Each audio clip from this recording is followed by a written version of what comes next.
حضرت سعید بن زید رضی اللہ تعالیٰ عنہ حضرت محمد صلی اللہ علیہ وسلم کے صحابی تھے۔ آپ عشرۂ مبشرہ میں بھی شامل ہیں جنہیں زندگی میں ہی جنت کی بشارت دے دی گئی۔ آپ امیر المومنین حضرت عمر فاروق رضی اللہ تعالیٰ عنہ کے بہنوئی بھی ہیں۔ آپ جب مسلمان ہوئے تو ان کو حضرت عمر فاروق رضی اللہ تعالیٰ عنہ نے رسی سے باندھ کر مارا اور ان کے گھر میں جا کر ان کو اور اپنی بہن فاطمہ بنت خطاب رضی اللہ تعالیٰ عنہا کو بھی مارا، مگر یہ دونوں استقامت کا پہاڑ بن کر اسلام پر ثابت قدم رہے۔ السلام علیکم دوستو، آج کی اس ویڈیو میں آپ کے سامنے ٹاپ 10 صحابہ میں شامل ہونے والے حضرت سعید بن زید رضی اللہ تعالیٰ عنہ کے بارے میں لے کر حاضر ہوئی ہوں کہ وہ کس طرح سے ایمان لے کر آئے۔ ویڈیو بہت ایمان افروز ہونے والا ہے، اسی لیے ویڈیو کو لازمی آخر تک ضرور سنیے گا۔ حضرت سعید بن زید کا تعلق قریش کے نامور خاندان بنی عدی سے تھا۔ ان کے والد کا نام زید بن عمرو بن نفیل تھا، جو اسلام سے پہلے ہی شرک اور بت پرستی سے بیزار ہو کر توحید کے راستے پر گامزن ہو چکے تھے۔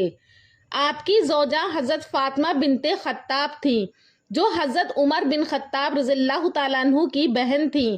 اس رشتے کی بنا پر حضرت سعید رضی اللہ تعالیٰ عنہ حضرت عمر رضی اللہ تعالیٰ عنہ کے بہنوئی تھے۔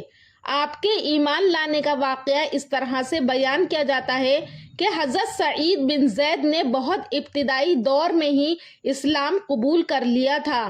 جب رسول اللہ صلی اللہ علیہ وسلم نے مکہ میں دعوت حق کا آغاز کیا تو حضرت سعید اور ان کی بیوی حضرت فاطمہ بنت خطاب دونوں نے چھپ کر اسلام قبول کر لیا تھا۔ ان دنوں حضرت عمر رضی اللہ تعالیٰ عنہ نبی کریم صلی اللہ علیہ وسلم کے سخت دشمنوں میں سے تھے۔ جب حضرت عمر رضی اللہ تعالیٰ عنہ کو معلوم ہوا کہ ان کی بہن اور بہنوئی اسلام لا چکے ہیں تو وہ غصے سے بھرے ہوئے ان کے گھر پہنچے اور وہاں ایک نہایت مشہور واقعہ پیش آیا۔ حضرت عمر نے گھر میں داخل ہو کر حضرت سعید اور فاطمہ کو مارنا پیٹنا شروع کیا، مگر جب انہوں نے سورہ طٰہٰ کی ابتدائی آیات سنی تو ان کے دل کی دنیا بدل گئی۔ یہی واقعہ حضرت عمر رضی اللہ تعالیٰ عنہ کے اسلام لانے کا سبب بنا۔ اسی طرح حضرت سعید بن زید ان خوش نصیب صحابہ میں شامل ہیں جنہوں نے نہ صرف خود اسلام قبول کیا بلکہ ان کے ذریعے سے حضرت عمر جیسے عظیم صحابی کو بھی اسلام کی طرف لانے کا ذریعہ بنے۔ حضرت سعید بن زید نے رسول اللہ صلی اللہ علیہ وسلم کے ساتھ تمام اہم غزوات میں شرکت کی سوائے غزوہ بدر کے۔ اس کی وجہ یہ تھی کہ انہیں رسول اللہ صلی اللہ علیہ وسلم نے ایک خاص مہم پر بھیجا تھا، اس لیے وہ میدان بدر میں شریک نہ ہو سکے، لیکن رسول اللہ صلی اللہ علیہ وسلم نے ان کے لیے بھی بدر والوں کا اجر مقرر فرما دیا تھا۔ حضرت سعید بن زید رضی اللہ تعالیٰ عنہ کا دل دنیاوی جاہ و حشمت سے مستغنی تھا، صرف مقام عقیق کی جاگیر پر گزر اوقات تھی۔ آخر میں حضرت عثمان بن عفان رضی اللہ تعالیٰ عنہ نے عراق میں ایک جاگیر دی تھی۔ امیر معاویہ رضی اللہ تعالیٰ عنہ کے زمانے میں عروہ نامی ایک عورت نے، جس کی زمین ان کی جاگیر سے ملی ہوئی تھی، مدینہ کے عامل مروان بن حکم کے دربار میں شکایت کی کہ انہوں نے اس کی کچھ زمین دبا لی ہے۔ مروان نے تحقیقات کے لیے 2 آدمی متعین کیے۔ حضرت سعید رضی اللہ تعالیٰ عنہ کو خبر ہوئی تو انہوں نے کہا کہ رسول اللہ صلی اللہ علیہ وسلم نے فرمایا ہے کہ جو اپنے مال کے آگے قتل ہو وہ شہید ہے۔ پھر مروان سے کہا کہ کیا تم خیال کرتے ہو کہ میں نے اس کے ساتھ ظلم کیا ہے؟ حالانکہ میں نے رسول اللہ صلی اللہ علیہ وسلم سے سنا ہے کہ اگر کوئی شخص اگر کسی کی ایک بالی زمین بھی ظلم اور زبردستی سے لے گا تو ویسی 7 زمینیں قیامت میں اس کے گلے کا ہار ہوں گی۔ مروان نے قسم کھانے کو کہا تو یہ اپنی زمین سے باز آ گئے اور اس عورت کے حق میں بددعا کے طور پر فرمایا کہ اے خدا، اگر یہ جھوٹی ہے تو اندھی ہو کر مرے اور اس کے گھر کا کنواں خود اس کے لیے قبر بنے۔ خدا کی قدرت بددعا کا تیر ٹھیک نشانے پر لگا۔ وہ عورت بہت جلد بصارت کی نعمت سے محروم ہو گئی اور ایک روز گھر کے کنویں میں گر کر مر گئی۔ چنانچہ یہ واقعہ اہل مدینہ کے لیے ضرب المثل ہو گیا، وہ عموماً یہ بددعا دینے لگے۔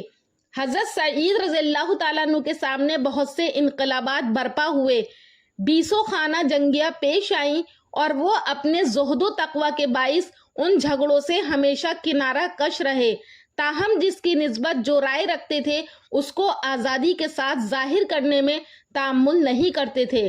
حضرت سعید بن زید رضی اللہ تعالیٰ عنہ نہایت نرم دل، عاجز اور سچے انسان تھے۔ وہ دنیاوی مال و دولت سے بے نیاز اور آخرت کے طلبگار تھے۔ ان کی زندگی سادگی اور عبادت سے بھرپور تھی۔ حضرت مغیرہ بن شعبہ امیر معاویہ کی طرف سے کوفہ کے گورنر تھے۔ ایک روز وہ جامع مسجد میں عوام کے حلقے میں بیٹھے تھے کہ حضرت سعید بن زید رضی اللہ تعالیٰ عنہ داخل ہوئے تو انہوں نے نہایت تعظیم و تکریم کے ساتھ ان کا استقبال کیا اور اپنے پاس بٹھایا۔ اسی اثنا میں ایک دوسرا آدمی اندر آیا اور حضرت علی بن ابی طالب رضی اللہ تعالیٰ عنہ کی شان میں نامناسب کلمات استعمال کرنے لگا تو حضرت سعید سے برداشت نہ ہو سکا۔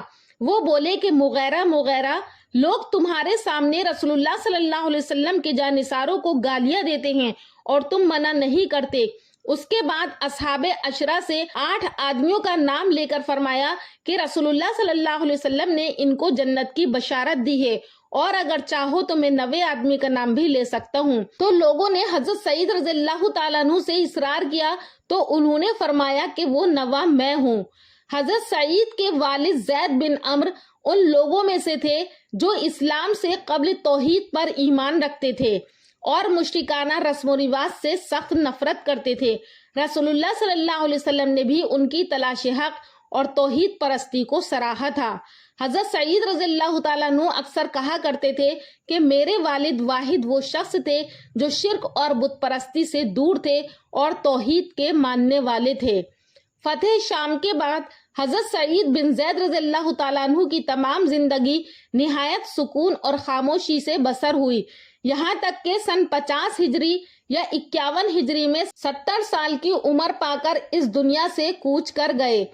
چونکہ نواح مدینہ میں بمقام عقیق آپ کا مستقل مسکن تھا، اسی لیے وہیں وفات پائی۔